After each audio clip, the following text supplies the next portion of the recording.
Soy la tierra de bendición, agradecida a mi Señor.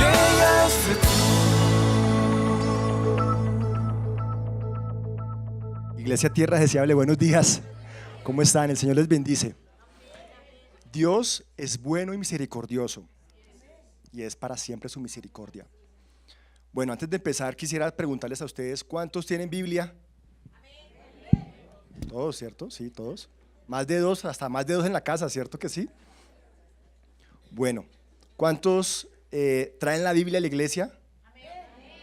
Sí. Bueno, bien. ¿Cuántos leen la Biblia en la casa? Uy, qué bien. A veces cuando suceden cosas que golpean nuestra vida, que golpean nuestra fe, ¿qué es lo que hace nuestra mente? Llegamos a casa y ¿qué es lo que hacemos primero? ¿Leemos la palabra o prendemos el televisor? Sinceramente, o sea, quiero que cada uno piense sinceramente porque estamos delante de Dios y delante de Él nuestro corazón no puede mentir. Cuando llegamos con problemas en la casa, cuando llegamos angustiados, atribulados, nuestra mente lo primero que hace es prender el televisor. ¿Por qué? Porque nuestra mente quiere distraer sus pensamientos que tiene en ese momento por los cuales está atribuido o está acongojado. Eso es lo que hacemos. La palabra de hoy la he titulado Tu palabra me ayuda a construir mi futuro. Todos estamos construyendo, ¿cierto que sí? Y queremos construir un futuro bueno, ¿cierto? Entonces hay que tener en cuenta esta palabra porque esta palabra nos va a ayudar a eso. En los momentos en que más atribulados estamos, la palabra de Dios es la que nos alienta. Miremos el siguiente verso en el Salmo 119, verso 50. Dice así: Este es mi consuelo en la aflicción, que tu palabra me ha vivificado. La palabra es la que nos vivifica. ¿Pero la palabra de quién? La palabra de Dios. La Biblia es la palabra de Dios y aquí encontramos toda la voluntad que nos va a ayudar para sacar ese futuro adelante, para construir ese futuro. Miremos ahora, sí, ya entrando en contexto a lo que vamos a mirar y lo que Jesús nos quiere hablar esta mañana. Está en Mateo 21, 28 y quiero leérselos. Jesús está hablando aquí en los pasajes, es el Sermón del Monte y ya está terminando su Sermón del Monte. Y esto es como ya la última enseñanza que Jesús da sobre el Sermón del Monte. Dice así: No todo el que me dice Señor, Señor, entrará en el reino de los cielos, sino el que hace la voluntad de mi Padre que está en los cielos. La pregunta es, ¿quién entra al cielo? El que hace la voluntad del Padre. Bueno, ¿y qué es hacer la voluntad del Padre? Sí, muy bien. Es tomar la palabra de Él como mis decisiones. Porque muchas veces nosotros decidimos porque creemos que nuestros caminos son más altos que los de Él o que nuestros pensamientos son más altos que los de Él. Pero la palabra dice que no es así. Entonces, cuando nos sometemos a la voluntad de Dios, a la voluntad del Padre, hacemos lo que dice la palabra. Después sigue Jesús diciendo: Muchos me dirán en aquel día, Señor, Señor, ¿no profetizamos en tu nombre? Y en tu nombre echamos fuera demonios, y en tu nombre hicimos muchos milagros. Y entonces les declararé, esta palabra sí me dio susto: jamás os conocí, apartados de mí, lo que practicas la iniquidad. Me puse a mirar, bueno, ¿qué es iniquidad? Porque uno piensa iniquidad y iniquidad es mal, ¿cierto? Es hacer el mal. Pero iniquidad es una palabra griega, y no soy griego y tampoco sé griego, pero busqué en Google. Entonces, es una palabra griega que significa anomía. Anomía significa desprecio por vivir bajo las leyes. O sea, Jesús dice, no todo el que me dice Señor, Señor, entrará en el reino de los cielos porque no vive conforme a esta ley. Porque no vive conforme a la palabra. Por eso Jesús dice, no lo conozco.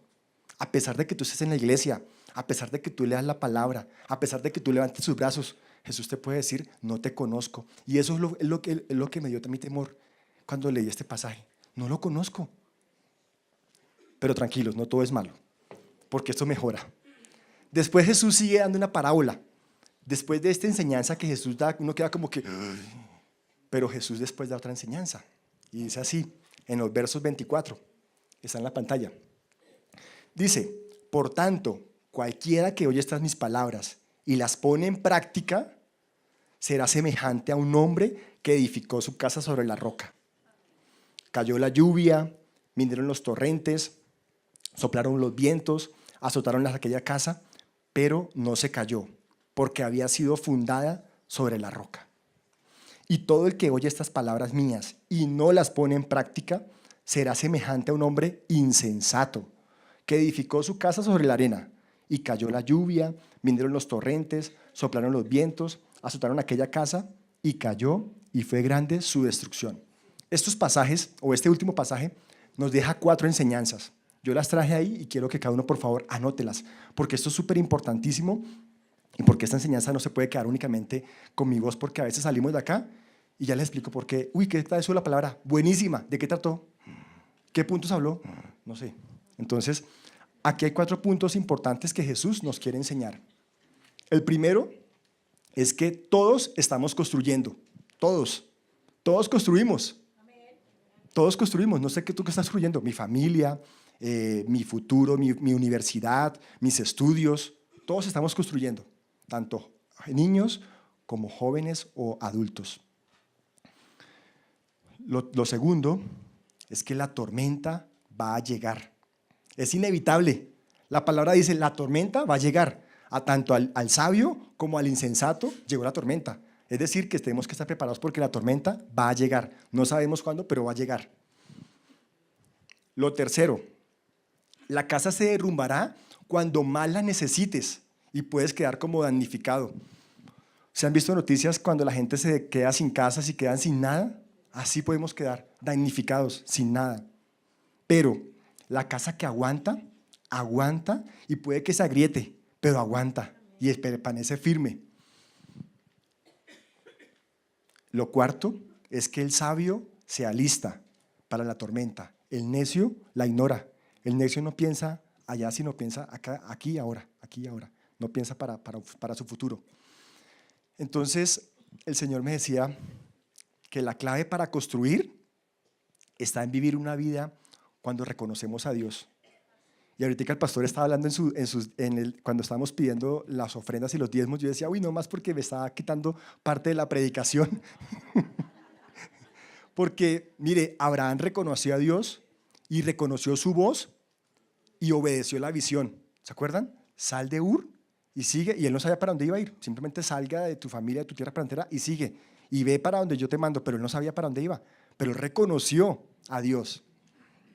Abel reconoció a Dios y por eso le ofreció el mejor sacrificio.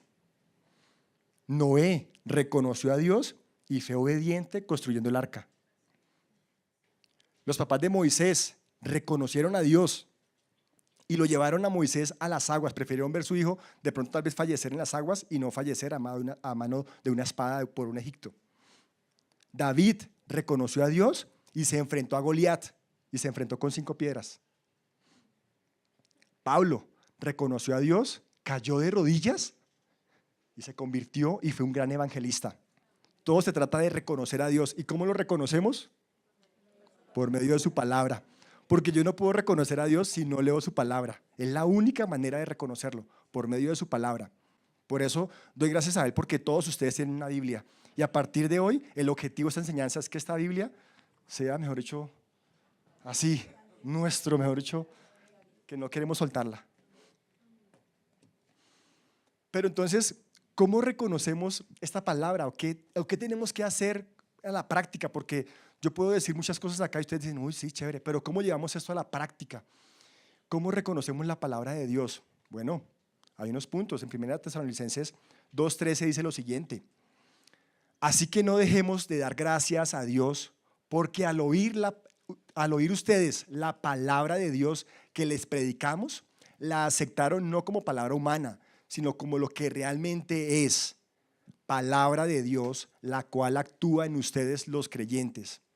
Vuelvo y repito, la palabra de Dios, la cual actúa en ustedes los creyentes. La palabra de Dios, la cual actúa en ustedes los creyentes. ¿Qué hace la palabra de Dios?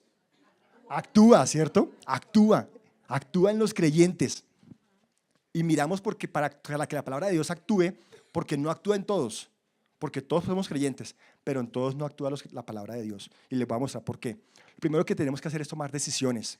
porque la vida cristiana es una vida de decisiones. Yo decido, porque Dios no nos metió aquí un chip para decir, haga esto, siempre haga esto. No, son decisiones lo que debemos tomar. La primera decisión que debo tomar es que decido leerla. Decido leerla, porque determinará mi relación con Dios. Está sencillo. Si yo la leo, me relaciono más con Él. Me relaciono con Dios. Una de las señales de madurez, de cuando pasa de la niñez digamos, a la madurez ya física, es que ya el niño aprende a comer solo, ¿cierto? Y muchos de acá nos hemos acostumbrado a comer con cuchara, o que nos den la cuchara, como un bebé. ¿Se acuerdan? Zzz, como un avioncito, abre la boca, tin, tome, listo. Resulta que muchos de acá hacemos eso. Venimos a la iglesia el domingo, recibimos la cucharadita, zzz, tome, y ya, me voy para la casa. Y espero hasta el siguiente domingo. ¿Qué va a pasar si sigo así? Me voy a morir desnutrido. ¿Ustedes han visto las imágenes de esos niños que mueren desnutridos? Así va a pasarnos. Nos morimos desnutridos. Entonces Dios no quiere que seamos así y que maduremos ojalá muy pronto. En Juan 8:31, verso 32, en la versión Dios habla hoy, dijo Jesús lo siguiente. Jesús les dijo a los judíos que habían creído en Él: si ustedes se mantienen fieles a mi palabra, serán de veras mis discípulos. Conocerán la verdad y la verdad los hará libres. Y mire que muchos de nosotros no sabemos este verso, ¿cierto? No lo sabemos de memoria, pero actúa en nosotros. Somos libres de la tristeza, somos libres de la depresión, somos libres de la culpabilidad. Eso es lo que queremos lograr esta mañana, que Dios nos libere de eso, porque Él quiere actuar en nosotros. La diferencia entre un creyente y un discípulo. Yo traje aquí un cuadro para que sea mucho más visual para ustedes. Los creyentes son los que escuchan la palabra de Jesús y dicen, wow, qué buena palabra, qué bonito como predicaron. ¿Y de qué hablaron?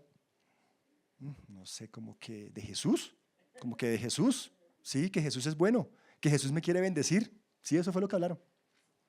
El discípulo son los que escuchan la palabra de Jesús y permanecen en ella. Es decir, permanecer en ella es tener una relación con esta palabra. Me relaciono con ella. Yo sé lo que dice aquí mi Padre, yo sé lo que dice Jesús. A pesar de mis circunstancias, todo lo puedo en Cristo que me fortalece, porque el Señor es quien me guarda, el Señor es quien me bendice. Él es mi torre fuerte. No temeré mal alguno, tu vara y tu callado estará conmigo. Esa es la relación que yo debo tener con Dios, con Jesús, para ser un discípulo de Él. En Segunda de Reyes 23-25, hubo un rey, que este rey me encanta, porque fue un rey niño. Y me encanta trabajar con niños, como decía el pastor, yo trabajo con niños. Y este fue un rey que fue nombrado niño. Y fue un rey donde su abuelo Manasés y su hijo y su padre Amón, fueron rebeldes a Dios. Pero este niño fue diferente, a pesar de que él pudiera haber dicho, voy a seguir el ejemplo de mi padre y mi abuelo, voy a hacer todo lo malo, pero este niño actuó de manera diferente. Este niño se llama Josías. Y mire lo que dice el Segunda de Reyes, capítulo 23, verso 25 de la PDT. Nunca hubo un rey como Josías. Esto es lo que dice Dios acerca de él. Nunca hubo un rey como Josías, ni antes ni después de él, que se convirtiera al Señor de todo su corazón, con toda su alma y con todas sus fuerzas, obedeciendo en todo la ley de Moisés. Resulta que este niño llegó al trono y él quería cambiar todo eso malo que habían hecho. Mire, los papás y el abuelo de Josías habían en el templo de Jerusalén, habían puesto imágenes, habían puesto ídolos. Los sacerdotes ya eran hechiceros, eran brujos. Habían puesto altares en las colinas más altas, altares, y allí sacrificaban niños.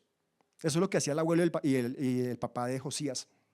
Cuando él llegó, hizo una reforma de todo eso. ¿Y sabe qué es lo que lo transformó a él? La palabra. Porque un día alguien entró al templo a arreglar las cosas del templo y no sé por qué, de pronto abrió un cajón y ¡prum!, cayeron unos rollos. Y esos rollos eran los libros de la ley de Moisés. Y esa persona fue corriendo a donde el rey Josías, le dijo, mira, rey Josías, mira lo que acabo de encontrar. Estos rollos, ¿te los puedo leer? Claro, léemelos. Y el niño ahí tenía ya como 12, 16 años. Claro, léemelos. Era un adolescente. Y empezaron a leérselo. Léalo horas, horas y horas y horas y horas leyendo la palabra de Dios al rey Josías. ¿Sabe qué hizo al final Josías? Se arrodilló y rasgó sus vestidos reales. Señor, hemos pecado contra ti, pero yo no me puedo quedar solo con esto. ¿Sabe qué hizo él? Cogió al pueblo de Jerusalén y de Judea, los reunió a todos, vengan, vengan, vengan. Y él mismo, el mismo rey, cogió otra vez el rollo y empezó a leerles a todo el pueblo, mire lo que hemos hecho, el Señor dice esto, dice esto, dice esto, dice esto, esto, esto. Y el pueblo que dijo, no, no podemos ser, hemos fallado a Dios. Y todo el pueblo se arrepintió, porque un niño le leyó la palabra de Dios a su pueblo que estaba perdido. Eso fue lo que hizo el rey Josías y por eso Dios lo exalta de esta manera en su palabra. Lo segundo que debemos hacer es tomar la decisión de creer y obedecer su palabra, porque determinará mi conversión. Yo puedo decir yo creo, pero realmente estoy convertido a esta palabra. Realmente lo que dice ahí yo lo practico, yo lo hago. Estoy convencido de lo que dice ahí es lo que yo debo hacer. Una cosa es creer y otra cosa es obedecer. Entonces debo creer y obedecer su palabra, porque determinará quién soy yo frente a esta palabra. Si la estoy poniendo en práctica, si la llevo a la realidad en mi vida. Entonces Josías transformó la vida no solamente la palabra de Dios, transformó la vida de él, también transformó la vida del pueblo. Y mientras que Josías vivió, el pueblo se comportó conforme a la palabra de Dios. No se perdió. Ya después vinieron otra vez los reyes malos y otra vez volvieron a hacer todo lo malo, porque así es nuestra mentalidad de pecaminosa. Nos apartamos, hacemos todo bien y después hacemos todo lo malo. Por eso tenemos que decidir no apartarnos y continuar esta palabra y hacerla como debe ser. En Hebreos 4:2, en el lenguaje actual, dice así: porque nosotros oímos la buena noticia igual que aquellos israelitas que salieron de Egipto, solo que a ellos no les sirvió de nada oírla, porque no creyeron el mensaje. ¿Sí viste que de nada sirve oírla si no la creo? Porque yo puedo leer la palabra y puedo durar horas y horas y horas y horas leyéndola, pero no la entiendo, la leo tan rápido y muchas veces lo que hacemos es leerla tan rápido por cumplir. Hoy debo cumplir mi devocional, un checklist, mi devocional, listo, oración, ya, listo. Uy, portarme bien, listo, ya. Hacemos todo como un checklist y Dios no es un Dios de checklists. Dios es un Dios de relación. Y Dios te encanta, así tengas, mira, yo no sé cuánto tiempo tienes tú en tu casa para leerla. Si tienes 10 minutos, 20 minutos, media hora, una hora, uy, qué bendición tener una hora para leer la palabra. Pero el tiempo que tengas, en ese tiempo concéntrate en ella y léela despacio, no la lees rápido, porque a veces la Biblia en un año y queremos sacar la Biblia en un año, y fabuloso y estupendo que la saquemos en un año, pero a veces la sacamos en un año, pero ¿qué entendiste? ¿Qué estás poniendo en práctica? De lo que leíste en el año, ¿qué poniste en práctica? Nada, porque me apresuré fue a cumplir el checklist de leer la Biblia en un año. Soy un buen cristiano, la leí en un año y ya, chuleo. Y con Dios no es así. Con Dios no es así. Con Dios quiere que nos sentemos y así sea que leamos 2, 3 versículos, que esos versículos en el día, uy Señor, estos versículos, ellos no entendieron la palabra, pero porque no la creyeron. Yo quiero creer este mensaje, Señor, yo lo quiero creer. Eso es leer la palabra de Dios. Salmo 19, verso 7. Este salmo es conocido por todos ustedes. Dice: la ley de Jehová es perfecta, convierte el alma. ¿Cierto que sí? Es perfecta. ¿Qué pasa cuando a veces muchos decimos, uy, qué privilegio tener que enseñarle a los niños y ser maestros? Pero es un privilegio, pero también es una responsabilidad grandísima, porque Dios dice en su palabra, dice que no os hagáis muchos de vosotros maestros, sabiendo que recibiréis mayor juicio. ¿Sabe por qué recibimos juicio cuando nos hacemos maestros? Porque no hablamos lo que Dios dice que hablemos. ¿Y qué tenemos que hablar? La palabra de Él. No nuestra palabra, sino la palabra de Él. Y en TEDx lo que tratamos es de que sus hijos, enseñamos a sus hijos que aprendan la palabra de Jesús. Y tenemos un ciclo más de un año enseñando de qué hizo Jesús, qué enseñó Jesús, cómo actuó Jesús, cómo piensa Jesús. Eso es lo que trabajamos con sus niños y por eso nos encanta que los niños asistan a TEDx, porque allí van a saber a pensar, a hacer y actuar como Jesús. Y esto va ligado a la visión de la iglesia, que es ser como Jesús, ser imitadores de Jesús. Esto es lo que hacemos en TEDx. Pero resulta que si nos quedamos callados por miedo a este versículo, que no os hagáis muchos maestros porque recibís mayor condenación, entonces ¿qué pasa? La generación que está viniendo se enfría. ¿Se han escuchado ustedes alguna vez, oye, ¿y qué pasó con Bueno, para no decir nombres algunos. ¿Qué pasó con Pepita Pérez? No, ella se enfrió. Ella no volvió a la iglesia. Esa es la palabra que usamos, ¿cierto? Se enfrió. ¿Cierto que sí? Se enfrió, no volvió. Y yo me puse a mirar, oiga, ¿por qué se enfrió? ¿Qué es enfriarse? Y viene como el contexto de frialdad. La busqué también por el diccionario en Google. Dice así: indiferencia, falta total de interés, falta de entusiasmo y de afecto, así como falta de capacidad para impresionarte o emocionarse. O sea, cuando yo leo la palabra, digo, tengo que decir, wow, uy, qué Dios tan bueno. Mira cuántas veces ha perdonado a Israel y aún sigue todavía detrás de ellos. Wow, qué Dios tan bueno. Esa es la impresión que yo tengo por su palabra. Pero la frialdad espiritual es esto: estado de dejadez. ¿Por qué? Porque es una decisión mía, yo decido. Es un estado de dejadez por descuido y negligencia a la no exposición de su palabra. Eso es la frialdad. Eso es cuando digo, se enfrió. ¿Dónde está Pepito? Se enfrió, no volvió a la iglesia, se enfrió. Es el estado que él decidió tomar. Y aquí hay un contexto que quiero explicarles, porque ya Jesús había sido crucificado. Y habían dos discípulos que iban de camino a Emaús. ¿Sí se recuerda esa palabra? Iban de camino a Emaús. Y los dos iban caminando, pero iban tristes y estaban acongojados porque habían visto su esperanza morir en esa cruz. Y ambos iban por el camino acongojados, tristes. No, pero sí, Jesús, teníamos la esperanza que iba a ser el rey, que iba a ser el Mesías, y miren, no, lo mataron. Y en ese momento Jesús se les aparece y dice esto. No está en las pantallas, pero quiero leérselos. Dice así. Está en Lucas, capítulo 24, el verso 25. Mire lo que les dice Jesús. Es como una cachetada para nosotros también. No sean tontos, no sean tontos. ¿Por qué les cuesta tanto creer todo lo que dijeron los profetas? Y ahí Jesús empezó a decir lo siguiente. Vamos a ver el versículo 27. Entonces Jesús les explicó todo lo que había sido escrito sobre él en las Escrituras, empezando con los libros de Moisés y todos los profetas. De Jerusalén a Emaús había más o menos aproximadamente unos 11 kilómetros. Era lejos el camino. Y mientras iban caminando por ese camino, porque ellos iban acongojados, angustiados, preocupados, quejándose, ¿qué hizo Jesús? Vino y les explicó las escrituras que hablaban sobre él, empezando desde los libros de Moisés y todos los profetas. O sea, es decir, les predicó la palabra. Les predicó la palabra y ellos no sabían que era Jesús todavía, aún no sabían que era Jesús. Después llegaron, comieron, cuando Jesús partió el pan, dijo, uy, como que es Jesús, y se fueron a acercar y ya se había desaparecido, se había desaparecido así como un superhéroe, se desapareció. Y los dos hombres se dijeron entre sí, con razón sentíamos que el corazón nos ardía de emoción cuando nos venía hablando y explicando las escrituras en el camino. O sea, el corazón arde cuando nos exponemos a esta palabra. Cuando nos exponemos a esta palabra, nuestro corazón arde en medio de una generación fría que no conoce de Dios. Nuestro corazón debe arder. Y esas personas también deben decir, uy, lo que tú tienes, yo quiero hacer como tú. ¿Qué debo hacer? Hace 8 días vimos una predicación excelente, fabulosa, que es simplemente entregar tratados. Pero entregamos el tratado y Dios te ama, Jesús te ama. Te esperamos, porque Jesús quiere hacer muy grandes cosas contigo. Él no te va a dejar ni te va a desamparar. El Señor está contigo. Él siempre te ha estado a tu lado. Él nunca te va a desamparar. El Señor te va a proveer, porque Él es nuestro sustentador. Él es nuestro creador.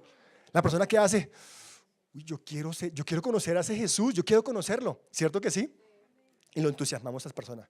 Y el frío se va.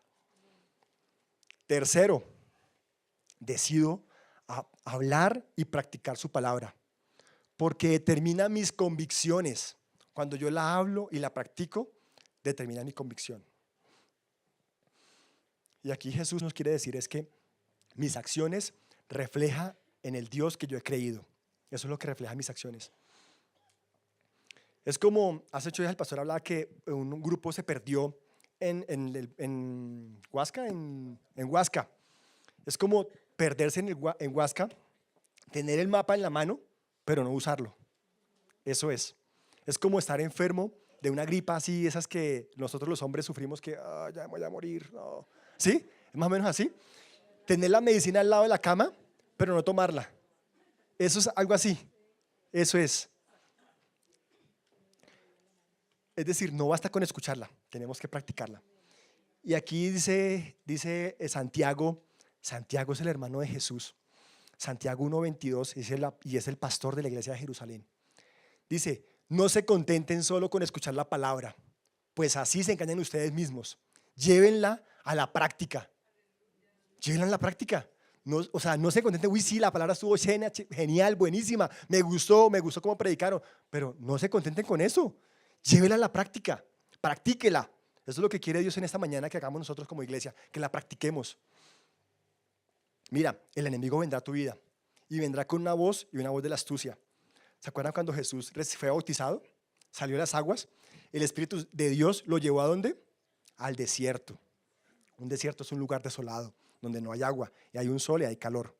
Y Jesús se enfrentó ahí a Satanás. ¿Y cómo le decía a él? Si eres el Hijo de Dios, pues ordena que estas piedras se conviertan en pan. Pues porque, a ver, tienes hambre, estás 40 días acá, 40 noches, pues ya tienes hambre. ¿Qué hizo Jesús? Escrito está, no solo de pan vivirá el hombre, sino de toda palabra que sale de la boca de Dios. Después le dijo, oye, pero si tú eres el Hijo de Dios, la palabra de Dios dice que Él ordenará tírate de este peñasco porque Él ordenará a sus ángeles que te guardarán. O sea, Él también salió también con palabra. Y uno podría decir, uy, sí, de verdad, tienes razón, yo me voy a tirar. Pero Jesús no fue así. Jesús dijo, no pongas a prueba al Señor tu Dios. Le contestó Jesús. Y después otra vez lo llevó a una montaña y le mostró todos los reinos del cielo, de la tierra. Le dijo, mira, si tú me adoras, si tú te postras a mí, yo te daré todos estos reinos. Y Jesús, ¿qué le dijo? Escrito está, adora al Señor tu Dios y sírvele solamente a Él. ¿Y qué hizo el diablo? Huyó. Voy a enseñarles algo de medicina preventiva, porque en Santiago, otra vez, en el verso 4, versos 6 y 7, dice lo siguiente. ¿Están en las pantallas? Dice, pero Él nos da mayor ayuda con su gracia. Por eso dice la Escritura, Dios se opone a los orgullosos, pero da gracia a los humildes. ¿Un orgulloso qué es? Es aquella persona que no hace o que no obedece su palabra, que él hace lo que él cree que es mejor que lo que Dios piensa, que él piensa que él tiene la mejor solución que la que tiene Dios para su vida. Es decir, lo que hace es actuar como él cree que Dios debe actuar. Ese es el orgulloso. ¿El humilde qué es? El humilde es aquel que le dice en su palabra, dice, ama a tus enemigos. Eso es lo que dice Jesús, ama a tus enemigos. Y el humilde dice, uy, yo lo odio tanto a él, pero Señor, dame las fuerzas para llamarlo o para, si me lo encuentro, decirle, ¿sabes qué? Te amo. Y el Señor se lo pone de frente y tiene que cumplirlo, tiene que decir, Señor, te amo, te perdono. Gracias por ser mi amigo, a pesar de que sea mi enemigo. La palabra dice, trata a tu esposa como un brazo frágil. Uno en el cuarto dice, lee la palabra, trata a su esposa como un brazo frágil. Uy, Dios mío, ¿yo qué hice? Yo la traté mal. Le dije, la comida, ¿dónde está? No sé qué, ¿dónde está eso? La ropa, mire mi camisa sucia. Señor, perdóname, tengo que ir, amor, perdóname. Ya mismo, yo mismo voy a lavar mi camisa. Tranquila, tú tranquila. Eso es ser humilde. Eso es ser humilde.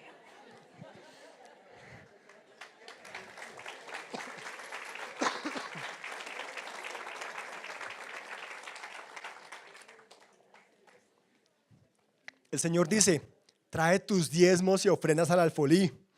¿Qué hacemos nosotros? Uy, pero es que, uy, ¿será? Señor, pero mira, es que esto me falta para esto. Tráelos. El Señor lo dice, tráelos. ¿El humilde qué hace? Señor, yo confío en ti. Aquí está. Esto es lo que hace el humilde. Entonces después sigue algo que dice, así que sométanse a Dios. O sea, el humilde ¿qué hace? Se somete a Dios en su palabra. Después dice, resistan al diablo. ¿Cómo lo resistimos? ¿Cómo lo hizo Jesús en el desierto? Con la palabra. Pero ojo, no nuestra palabra, ¿no? La palabra que está escrita acá. Escrito está. ¿Sí?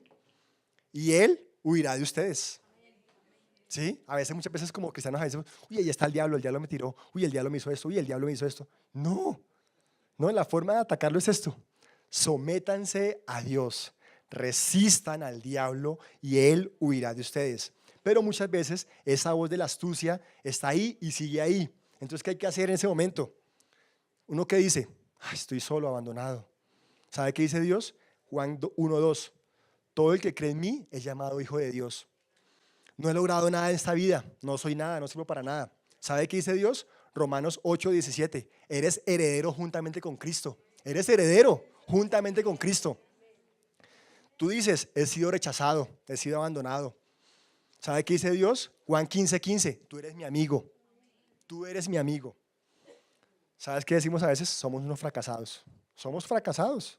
¿Sabes qué dice Romanos 3:24 y Romanos 5:1? Soy justificado y tengo paz con Dios. No valgo nada. ¿Sabes qué dice Dios? 1 Corintios 6:19-20. Fui comprado a un precio alto, la sangre de Cristo, y soy su casa. O sea, Él vive en mí. Valgo, tengo valor. Nadie me escucha. Puedes entrar confiadamente al trono de la gracia. Hebreos 4:16. Todo me sale mal. ¿Sabes qué dice Dios? Romanos 8:28. Dios dispone todo para mi bien. Dios, todo lo que dispone Dios es para mi bien. Si no pones en práctica la palabra de Dios, no actuará en tu vida. Como el verso que vimos en Tesalonicenses, ¿te acuerdas? Que actúa en nosotros. La palabra de Dios tiene el poder de transformar nuestras vidas y alimentar nuestras almas. Se lo voy a leer. La palabra de Dios es una espada que corta y que mata viejas formas de pensar y de vivir. Es un bisturí que hace cirugía al corazón y quita el pecado que hay en él. Es un bálsamo que sana nuestras heridas y nuestras lesiones. Es una semilla que produce fruto. Es una luz que perfora la oscuridad. Es un espejo que revela la verdad sobre ti, sobre Dios y sobre esta vida. Es una brújula que apunta a nuestro camino. Es una ventana al corazón de Dios. Cuando yo pensaba en esto, es una ventana al corazón de Dios. Qué privilegio de Juan cuando se acercó la noche que Jesús iba a ser entregado, que se acercó y se acostó en el corazón de Dios. ¿Sabe qué escuchó Juan ahí? El latido de Jesús por los que le aman, por los que no le aman y por los que se van a convertir. Ese es el latido de Jesús que escuchó Juan en ese momento. Es una fuente que sacia y refresca el alma. La palabra de Dios es un alimento completo porque se describe a sí mismo como agua, leche, carne, pan y miel. Es todo lo que necesitamos para vivir espiritualmente. Si tú no pones en práctica este libro, no somos nada delante de él. Reverdeceré, siempre a tu lado yo estaré. Estoy en la tierra que brota leche, estoy en la tierra donde abunda el pan. Estoy en la tierra de bendición, de gran estima, mi Señor, tierra deseable soy.